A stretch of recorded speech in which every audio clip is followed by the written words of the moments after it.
వీక్షకులకు స్వాగతం. నమస్కారం. సీఎం సొంత జిల్లాలో అమానుషం అంటూ వక్రాక్షలో ఒక కట్టు కథ రాశారు. మొన్నటిదాకా వైఎస్ఆర్ కాంగ్రెస్ పార్టీ కార్యకర్తలు, పెద్దిరెడ్డి అనుచరులు, వాళ్ళతో పాటు తిరిగిన వ్యక్తులు ఈ మధ్య రీసెంట్గా తెలుగుదేశం పార్టీ ఎమ్మెల్యే గారి దగ్గర కండవాలు కప్పించుకుని మళ్ళీ యథాతథంగా వాళ్ళ వ్యవహారాలు వాళ్ళు చేస్తూ ఉంటే పార్టీ నుండి వాళ్ళని బయటికి పంపించేసిన పరిస్థితి. ఆ టీడీపీ ఎమ్మెల్యే కప్పిన జెండాల ఫోటోలు వేసి వాళ్ళు టీడీపీ కార్యకర్తలు అంటూ విష ప్రచారం చేస్తుంది వక్రాక్షి. టీడీపీ కార్యకర్తల నిబద్ధత ఎలా ఉంటుందో రాష్ట్రం అంతా తెలుసు. వాళ్ళు వైఎస్ఆర్ కాంగ్రెస్ పార్టీ నాయకుడు పెద్దిరెడ్డి రామచంద్రారెడ్డి అనుచరులని ఆ జిల్లా వ్యాప్తంగా అందరికీ తెలుసు. వాళ్ళు ఎలాంటి మనుషులో కూడా తెలుసు. అలాంటి వ్యక్తులు టీడీపీలో ఉండడానికి అనర్హులని చెప్పే ఉద్దేశంతో వాళ్ళని దూరంగా పెట్టిన పరిస్థితి కూడా తెలుసు. ఆ వక్రాక్షి రాసిన ఆ అసత్యపు వార్త మీద విశ్లేషించడానికి మనతో పాటు ఉన్నాడు టీడీపీ సోషల్ యాక్టివిస్ట్ శశికుమార్. ఆయన అడిగి మరిన్ని విశేషాలు తెలుసుకునే ప్రయత్నం చేద్దాం. నమస్తే శశి. నమస్తే అండి. వక్రాక్షులు ఈరోజు ఆర్టికల్ చూశారు మీరు. వాళ్ళు ఎంత దారుణంగా రాశారంటే వాళ్ళ పార్టీలో ట్రైనింగ్ అయిన వాళ్ళని వాళ్ళే టీడీపీలోకి పంపించి పార్టీ జెండాలు కప్పించుకుని తిరిగి వాళ్ళతో అక్రమాలు చేపిస్తూ దుర్మార్గాలు చేపిస్తూ టీడీపీకి ఆ మట్టిని ఆ చెత్తని పులిమే ప్రయత్నం చేస్తున్నారు. దాన్ని ఎట్లా విశ్లేషిస్తారు?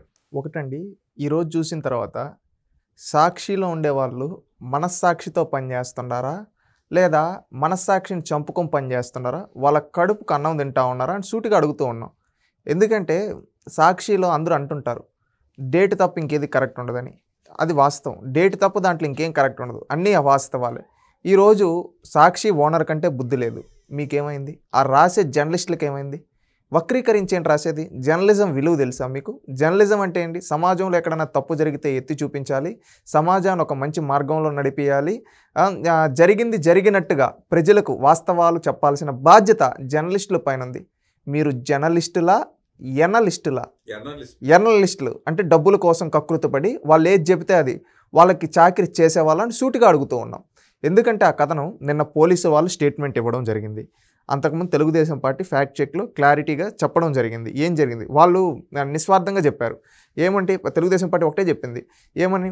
వీళ్ళు ఆగస్టు నెలలో తెలుగుదేశం పార్టీలో చేరింది వాస్తవం. వీళ్ళు చేరిన ఒక వారంలోనే వీళ్ళని పార్టీ నుంచి దూరం పెట్టడం జరిగింది. వీళ్ళకి కనీసం ప్రాథమిక సభ్యత్వం కూడా ఇవ్వలేదు. ఎందుకు ఇవ్వలేదంటే వీళ్ళు వైసీపీ పార్టీలో నుంచి నార్మల్ ఉన్నారు. ఇక్కడికి వచ్చిన తర్వాత కూడా ఏంటంటే వీళ్ళు వైసీపీకి అనుకూలంగా పనిచేస్తూ ఉన్నారు. కావాలని ఇక్కడికి ఇది ఒక పన్నాగం ప్రకారం జరిగిందని, కుట్రపూరితంగా జరిగిందని గుర్తించి వాళ్ళని దూరం పెట్టడం జరిగింది. ఈరోజు వాళ్ళు అత్యాచారం చేస్తే ఈరోజు కప్పిపుచ్చుకుంటూ వైసీపీ వాళ్ళు తెలుగుదేశం పైన దోస్తూ ఉన్నారు.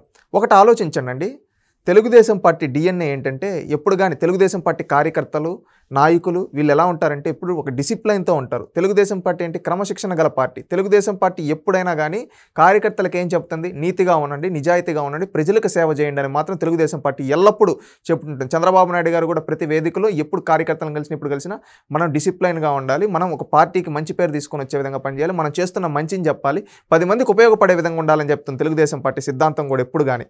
ఈ తెలుగుదేశం పార్టీ డిఎన్ఏ ఏంటి? ఎప్పుడు కానీ డెవలప్మెంట్, వెల్ఫేరు, రీఫార్మ్స్, అదేవిధంగా మనం ఒక ముందు 10 మందికి మంచి చేయాలనే ఆలోచనతో ఉంటారు. కానీ వైసీపీ డిఎన్ఏ అలా కాదు కదా. వైసీపీ డిఎన్ఏ ఏంటి? సొంత కుటుంబ సభ్యులను కూడా చంపేయడం, సొంత ఇంట్లో అక్క చెల్లెలను కూడా బూతులు తిట్టడం, నా పేటీఎం ఇస్తే ఎవరినైనా బూతులు తిట్టడం, ఒకసారి మంచి అన్నం ఇంకొకసారి చెడడం, ఇది వైఎస్ఆర్సీపీ డిఎన్ఏ. ఆ డిఎన్ఏకి చెందిన ఇలాంటి క్రాస్ బ్రీడ్ వ్యక్తులు ఈరోజు వచ్చి వాళ్ళు తప్పులు చేస్తే ఈరోజు సాక్షిలో నిస్సిగ్గుగా తెలుగుదేశం అని చెప్పేస్తున్నారు. ఒక ఫోటో ఈరోజు రాజకీయాల్లో ఉండేటప్పుడు ఎమ్మెల్యే దగ్గరికి, ఎంపీ దగ్గరికి, రాజకీయ నాయకుల దగ్గరికి ఎంతోమంది వచ్చి ఫోటోలు తీసుకుంటూ ఉంటారు. ఆ ఫోటోలను చూపించి వీళ్ళు ఏమంటున్నారు? ఈవెన్ మీకు లిక్కర్ కేసు అప్పుడు గుర్తుంది కదా, అతను వెంకటేష్ నాయుడు వచ్చి చంద్రబాబు నాయుడు గారితో ఉన్నాడు, వీళ్ళతో ఉన్నాడు అని చెప్పి ఫోటోలు చూపించారు. ఇప్పుడు ఏమంటే ఈ ఇష్యూ చూపిస్తున్నారు. మీకు గుర్తుందో లేదో, రాజకేశరెడ్డికి టీడీపీకి కూడా సంబంధాలు అంటగట్టే ప్రయత్నం చేసింది వక్రాక్షి. చాలా ప్రయత్నాలు చేస్తారు. రేపు మళ్ళీ అంతెందుకు, రాజశేఖర్ రెడ్డి రక్తం పంచుకొని పుట్టిన కూతురు ఎవరు షర్మిలాకి తెలుగుదేశంకి సంబంధం అని కూడా రాసిన రాతలు ఉన్నాయి. అంతెందుకు, మొన్న వాళ్ళ సోషల్ మీడియాలో ఈవెన్ ఎవరు మన షర్మిల గారే చెప్పారు కదా, వాళ్ళ అబ్బాయి ఏదో మీటింగ్కి వస్తే చంద్రబాబు గారి కోసం వక్రీకరించి రాసిన చరిత్ర ఈ సాక్షిది, వీళ్ళ పేటీఎం బ్యాచ్ది. షర్మిల రెడ్డి రాజశేఖర రెడ్డి కూతురే కాదంటూ కూడా ప్రచారం చేశారు. ఒకటి కాదు, రెండు కాదండి, ఈ విధంగా రాస్తూ ఉన్నారు. ఈరోజు రాష్ట్రంలో ఉండే ప్రజలు, న్యూట్రల్స్ ప్రతి ఒక్కరు గుర్తించాల్సింది ఏంటంటే ఇలాంటి అవాస్తవాల్ని మనం తిప్పికొట్టాలి. ఎందుకంటే ఈరోజు వాళ్ళు మీడియా విలువల్ని దిగజార్చే విధంగా వాళ్ళ రాతలు ఉన్నాయి. సోషల్ మీడియాలో ఇలాంటి ఫేక్ ప్రోపగండా అనేది చేస్తూ ఉన్నారు. రియల్ ఫ్యాక్ట్ ఏంది, నిన్న పోలీసు వాళ్ళు ఒక జిల్లా ఎస్పీ వీళ్ళు అక్కడ కమిషనర్ వాళ్ళు ప్రెస్ మీట్ పెట్టి క్లారిటీగా చెప్పారు, దీంట్లో జరిగిన వాళ్ళని పార్టీలకు అతీతంగా శిక్షిస్తాం, ఎందుకంటే ఇది చేసింది తప్పు అని చెప్పి చెప్పడం జరిగింది.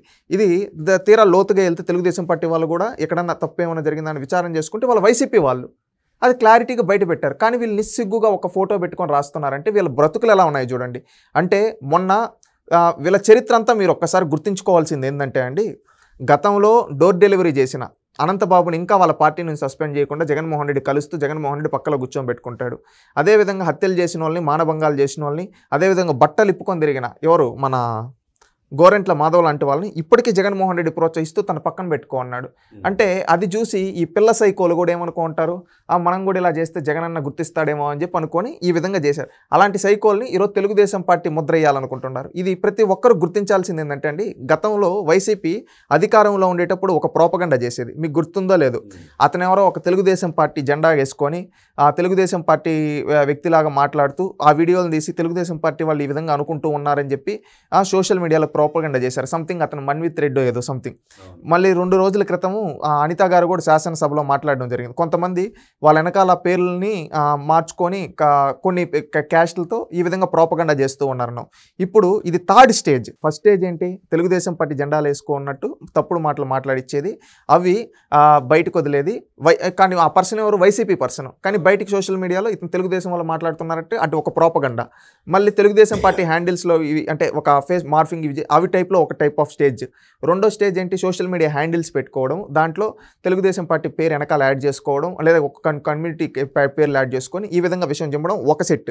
ఇప్పుడు మూడో స్టేజ్ ఏమైపోయింది వీళ్ళది, ఇంకా బరితెగించి ఈ విధంగా 3 విధాలుగా ఇప్పుడు మూడో స్టేజ్లోకి వచ్చారు. ఏంటంటే వైఎస్ఆర్సీపీ పార్టీ వాళ్ళే ఎక్కడ ఇప్పుడు వైఎస్ఆర్సీపీ పార్టీకి ఎంతోమంది కార్యకర్తలు ఉంటారు. ఇప్పుడు తెలుగుదేశం వాళ్ళ దగ్గరికి వస్తే ఇప్పుడు తెలుగుదేశం పార్టీ ఎట్టో అభివృద్ధి సంక్షేమం ఇవన్నీ చేస్తూ మంచి పనులు చేస్తూ ఉంది. ఎవరన్నా రియలైజ్ అయ్యి వచ్చారేమో అని తెలుగుదేశం వాళ్ళు కూడా సరేలేరా పోనీరా కూడా వాళ్ళు వేసిన ఫోటో చూస్తే అలా అనుకోవడం కూడా వీల్లేదు.